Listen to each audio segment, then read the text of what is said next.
खुलुमबाय दिनै जोंनि बिटिआर सरकारनिफ्राय गुडविल मिशननि दारै कावरुपारानिफ्राय देवलकुसि थांनाय जिथु गाहाय लामा रन्थ'चकसिम बे लामाखौ जोङो गुडविल मिशननि दारै लुफुंनायनि मावफुंनायनि थाखाय जागायजानाय हाबाफारि बे हाबाफारिखौ जों लानाय जादों। बे हाबाफारियाव नुजाफैदों जोंनि ब्लक कमिटिनिनो गाहाय आफादगिरि मानगोनां देबजित ब्रह्म बिथां आरो जिल्ला आफादनि मानव गेदेर आखान्थि नेहाथारि बानेस्वर नार्जारी बिथां आरो लोगोसे जोंनि आखान्थि नेहाथारि मानगोनां कामिनिकान्त बसुमतारी बिथां आरो बे हाबाफारियाव दोलोनि बायदि आयदायाव बिबान थानाय दैदेनगिरिफोर दङ। प्राइमारिया सहयोग खालामदों आरो बिसिडिसिआबो सहयोग खालामदों आरो ओनसोलनि आइ आफा बिदा फंबाय बिथांमोनाबो लैहोर लैहोर फैनानै मदद आरो हेफाजाब होदों।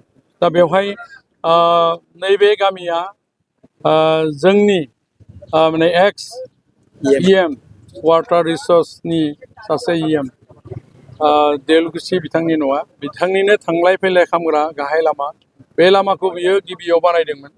बिनि उनाव सेकेन्ड टाइम बियो माने इएम जाफिननायाव बायलांबाय जिहेतु बेखौ बानायनायनि दायित्व दंमोन खिन्थु बिथाङा लुफुंनो हायाखै बेखौ बानायनो हायाखै।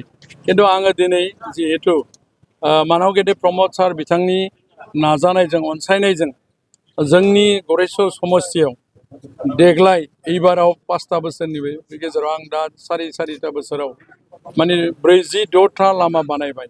बे लामानि गेजेराव 6 kilometre 5 kilometre 4 kilometre 2 kilometre 1200 metre 1 kilometre बेबादि रोखोमनि जोङो 46टा लामा जाबाय।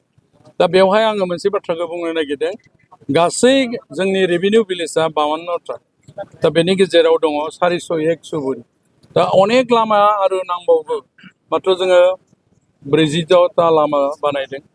थेवब्लाबो जिहेतु सासे इएमआ बेयाव दङमोन हिसाबै बिथाङाबो बानायनांगौ दङमोन। जिखिनि बिथाङा मन्त्रि पदबि हिसाबै बानायनाय जिथु दायित्वमोन बिसिनिखौ जों नुफुङाखै थांनाय लेभेलाव आरोखि। बे दलं गंसे बानायदोंमोन बिथाङा माने पथिमारि दलंनि दलंघाट होननाय सकआव बे दलंखौबो बिथाङा 8 कौटिनि पेकेजनि फान्डनिमोन 6 सनावनो उद्बोधन खालामदोंमोन खिन्थु बिथाङा दलंखौबो लुफुंदिया आदुरा खालामबाय। बहुद नाजानायनि गेजेरजों देग्लाय जोङो एबाराव टेन्डार खालामनानै जितु माने माबानिफ्राय सेन्ट्रेल फान्ड आरो माने स्टेट फान्डनि माने लगायनानै 7.5 कौटि टका बे जों लुफुंनायनि हाबाफारि लाबाय थादों। दा बे जाफुंनायनि लामायाव दा बिथाङा बेबायदि माखासे रोखोमनि खामानिफोरनि सायाव बारा इन्टारेस्ट थानायखौ जों नुहुराखै आरो। थांनाय बोसोरफोराव महेश्वर बसुमतारिया जोंखौ दा दिन्थिनो हानाय बादि बिदि दालां बा लामाखौ जों नुवाखै आरोखि।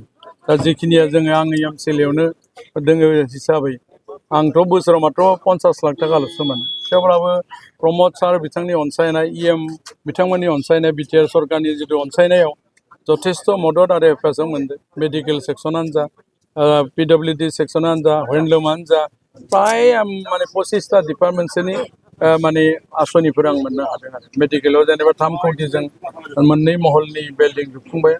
मार्केटनि आं सासे चेयारमेन हिसाबै मोनसेबो मार्केटआ दिनै माने मोनाखै होनना बुंनो हाया थारमाने।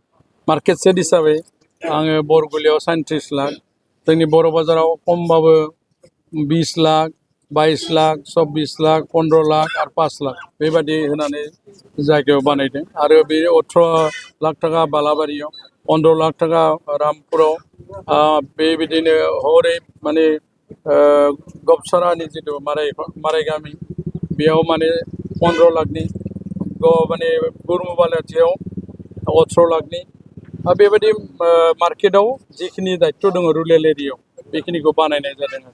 बेनि अनगायै बेबादिखौनो नुयो नोंथाङा जेरैबायदि सोंदों जेरैबायदि बेयाव बिथाङा जिखिनि खामायनानै मोनदों बे रांजों जुदि गरेस्वरावनो जुदि नार्सिं हम मोनसे खुलिनानै रायजोफोरनि बेमार नायजानायनिफ्राय टेब्लेट जानायनिफ्राय मदद होनो हागौमोन नङा होमबा।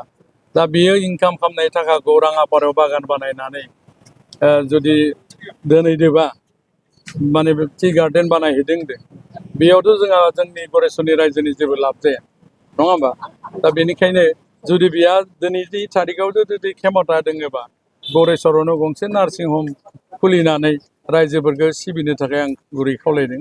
बे माने राङापारायाव जोंहा कोनो बेनिफिट गैया जोंनि रायजोनि गरेस्वर रायजोनिफ्राय आरो दा बेबायदि इनकाम खालामनायनि खेथ्रआव बेहा गावनि फारसे बेसे इन्टारेस्ट बर' बाजाराव बाजारा गैयामोन खिन्थु आङो दिनै बाजारखौ खालामनानै पारमानेन्ट खालामनायनि लामायाव थांबाय थादों एसे बर' बाजार एरिया डेभेलप जानाय बायदि लेभेलाव जों नुनो मोनो आरोखि जेरैबायदि स्कुलाव मानब गेदेर कामिनिकान्त बसुमतारी बिथांनि दैदेननायजोंनो 1 कौटिनि क्लासरुम लुफुंबाय कामिनिकान्त बसुमतारी बिथांनि दारैनो स्टुडियाम गंसे लुनो थांबाय थादों बिथाङानो नायबाय थादों मानब गेदेर जोंनि आफादगिरि देबजित ब्रह्म बिथाङा माने बिथांनि दैदेननायजोंनो माने देपारगांआव मोनसे 33 लाखनि मोजां रोखोमनि कमिउनिटि हल लुफुंनाय जाबाय आरो बेबायदिनो अडिट'रियाम हल मानब गेदेर जोंनि आखान्थि आफादगिरि लेङाइ आफादगिरि